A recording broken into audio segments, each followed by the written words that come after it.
Baik, Assalamualaikum warahmatullahi wabarakatuh. Perkenalkan, nama saya Sarmi dari Fakultas Ekonomi dan Bisnis Politeknik Negeri Lampung. Di sini saya akan mencoba menjawab tentang bank.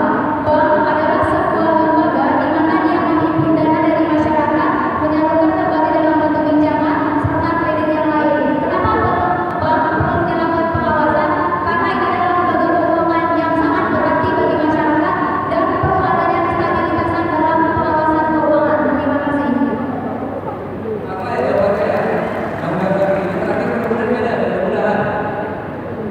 Baik, assalamualaikum warahmatullahi